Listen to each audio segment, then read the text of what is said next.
Hi peaches, it's Shaaba. Welcome back to my channel and thank you for clicking on another video. Brace yourself. Just before the new year we had a fun, totally alarming, can both things be true? That kind of time. Going through bad women's anatomy where we learnt how mostly men, but also some women, really could have done with better sex ed at school. You little peaches seem to really love that video and I've had a couple recommendations for a similar forum to explore called Not How Girls Work. So I thought we'd do that today. Shall we explore the curated collection of just how terrible sex ed used to be, whilst also hopefully correcting that and sharing some wonderful facts and good information. Why don't you grab a cup of tea? Let's get on with it. I mentioned a cervix to my 26-year-old boyfriend and he looked confused. I asked him if he didn't know what it was. He looked at me in the eyes so confidently and said, yeah, Jesus was nailed to one. I don't...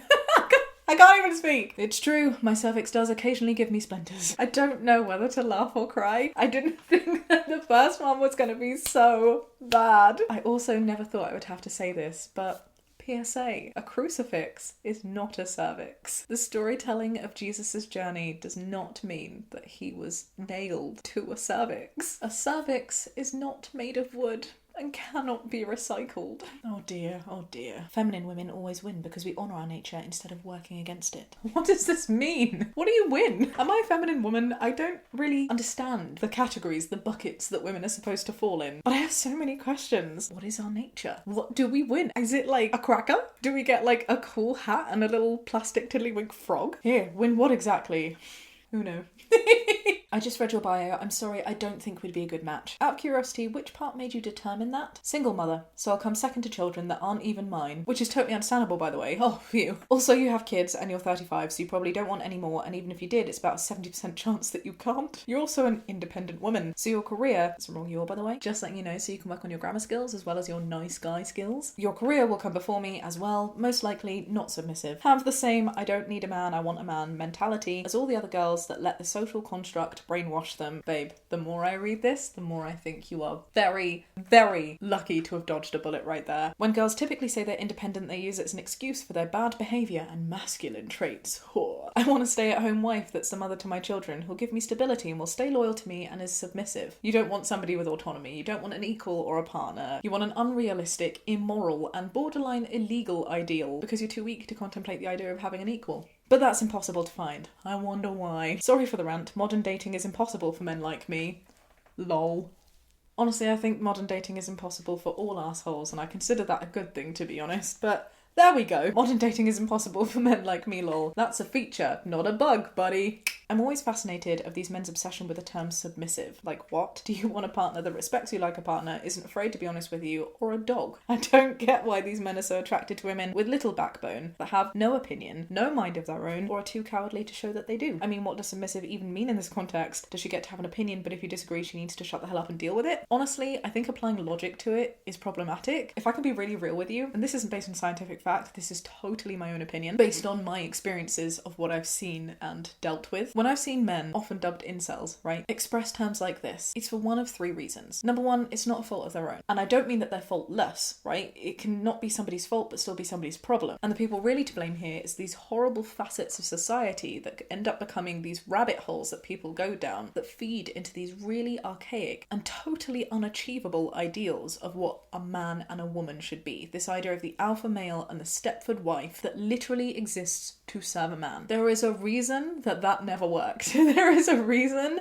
that society has developed. Another reason that people don't want equals is because they are too narcissistic. Very often, the people with these views are so caught up in themselves. They're so up their own arse. Not only do they need a map to find their way out, they don't want to hear from other people. So they kind of just want a robot to do the chores, to make life a little bit easier for them, to fit the society's facade of having a partner, when the reality is they don't want to hear anyone else's voice apart from their own. Or number three, perhaps the saddest of them all, is the fact that these men are so weak on the inside, which again could be linked to society bringing them up a particular way, for their surroundings, their family, their loved ones teaching them certain things, that they are afraid to be called out on it because it's scary to grow, and some men just simply don't have the balls to do that. And so it's easier for them to be with a puppet on a string than it is to be with someone who would actually challenge you. So that's my 2 pence. Dodged a bullet there. The trash took itself out. a good riddance. She's not flirting with you, she's just hot and talking. I love this as an example of that's not how girls work. The amount of times people have been like, oh my god, I think she's coming on to me, and I'm like, she just asked you if you wanted an olive in your drink. Like, what is wrong with you? My friend uploaded this on his Insta and he is no longer my friend. Boy,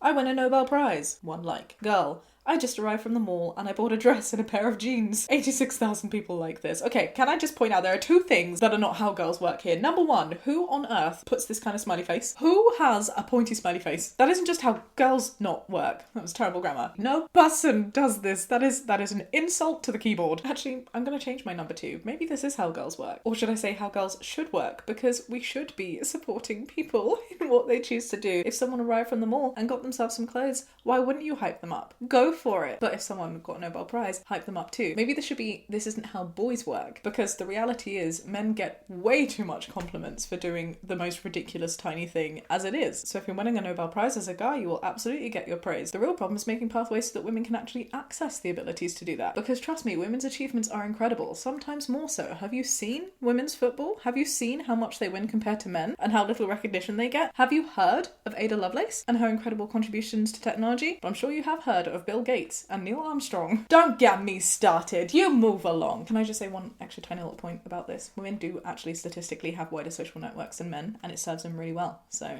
if you only have one friend liking the fact that you have a Nobel Prize, you need to go out more, friend. Women writing male characters. He was 6'6" with dark hair, a chiseled body, a 20-foot wingspan, owned a gazillion-dollar mansion, and growled every other word. And he never pooped. He only cared about her and killed everybody else. So if I'm getting this right, this is a man's view on what women want from men. Just want to put it out there. I've never wanted a man that didn't poop. The level of constipation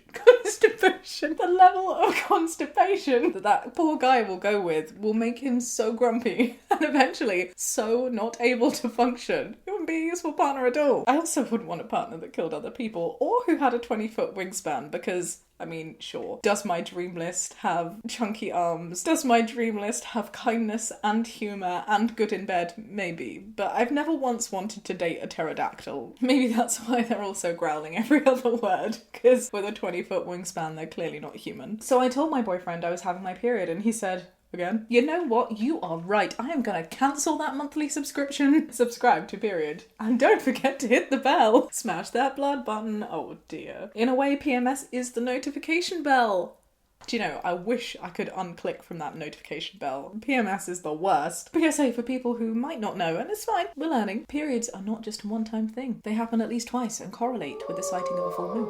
Someone just asked me for a source on women have vivid internal lives that do not rely on men. But if you need an academic source for that, that's your problem right there. Source: women are human beings. Women, we're people. Men, where's the stats on that? Women, I have a voice. Show me statistical significance. They have pillow fights in their underwear. That's not how girls work. I feel like this idea of the pillow fight at a girl's slumber party is the same as my experience of going to casino. It looks so glamorous. I got in, I played one machine, and I was like, this is so underwhelming. One time I did try and have a pillow fight with my friends. It just hurt, and it was weird. And there was no music or big montage. It was just boring. Trust me, that's not how girls work. Sleepovers are significantly more fun than pillow fights, I can tell you that now. My value isn't based on my sexual history. Somebody responds, if a pair of shoes has 50 previous owners, its value is going to go down. This is basic economics. You've heard it here first, friends. Women are shoes. It's one of these things that you don't even need to explain. It's not that they don't get it, it's they don't want to get it. It's confusing too, because if you're gonna compare women to shoes, then the other partners who are involved in this activity are also being worn down. So surely from an economics perspective, you break even. Menstruation is called period because back in the day when women's bodies weren't as polluted, all it was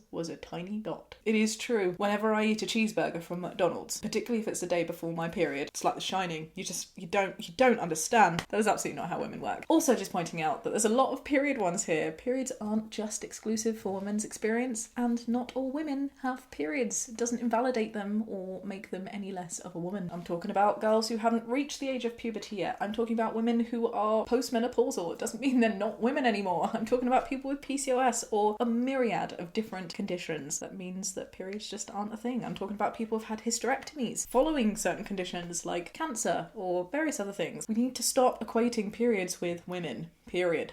Origin of the word period. Period is rooted in the Greek words peri and hodos, periodos, meaning around and way or path. It eventually turned into the Latin word periodus, meaning recurring cycle. Use of the English term period to describe menstruation began in the early 1800s. Every day's a school day, I love that. You mean you're a lesbian? Yes. Let me see your ass if that's true. What the actual F, dude? I just want to see and I'll believe you, okay? Why does that prove anything? And why do I have to prove anything to you? You see, lesbians don't ask questions like this, they just do it for you to know that they're real, okay? You are not one. Stop acting strange. Just show me your butt to prove you're not a lesbian and stop acting strange, okay? Oh my goodness. What are they expecting to see? Actually, I do think I have a beauty spot on my butt. Does that make me a lesbian? Today I learned that lesbians are My Little Ponies. No, only dated posers. It's true. You are the problem, friend. You are the problem. Stop acting strange. As a bisexual, what's on my ass? I can't bend enough to see. Well, you see, bisexuals have a Schrodinger's ass. The mark is both there and not there at the same time. You'll never know. That's simple. As a fellow bi, I can confirm that we just don't exist. We're a myth perpetuated by ourselves. Oh my gosh. I think I'm gonna have to end it there today. I've reached my quota and I'm going to continue laughing to ensure I don't cry. If you had a mark on your butt to prove your sexual identity, what would it be? Let me know in the comments downstairs. I'd be so intrigued. Maybe I'm just acting strange. Alright, my loves, if you enjoyed this video, do give it a thumbs up. Subscribe if you'd like to see more, and I'll catch you next time with another video. Be kind and have a great day. Bye.